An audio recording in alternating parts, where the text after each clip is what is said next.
Welcome back. The time now is 7:16. Mental health conditions. They not only impact our minds, but our physical health too. National Eating Disorders Awareness Week is happening right now. And one goal for that week is to get people to pay attention to the warning signs of the conditions. It can happen to anyone, regardless of gender or age. In part 3 of The Battle Within, we spoke with an advocate who is educating the community. One pageant title holder is on a mission to educate Iowans about the dangers of eating disorders. Why don't we tell young women and men that it's okay to love themselves from the start instead of having a society where eating disorders are so prevalent? Madison Auge is the current Miss Corridor, a preliminary to the Miss Iowa competition. She's also someone who struggled with an eating disorder.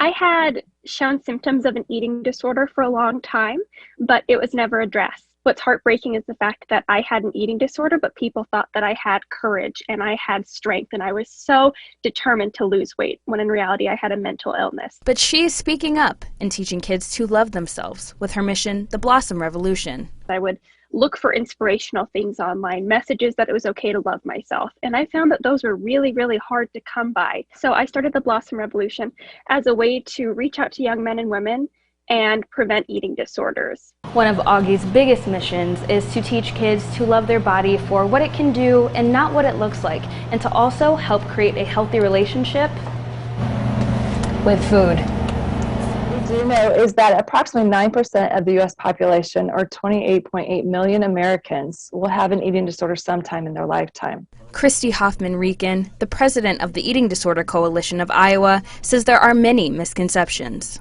It does not differ on gender.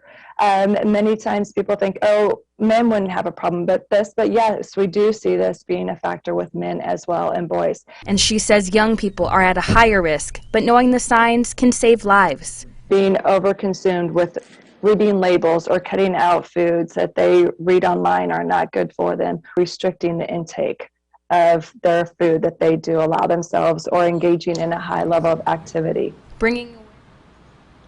Now, the Eating Disorder Coalition of Iowa is encouraging people to do something nice for themselves to honor this week of awareness. And for a full list of warning signs and advice on how to get help if you need it, head over to ourquadcities.com.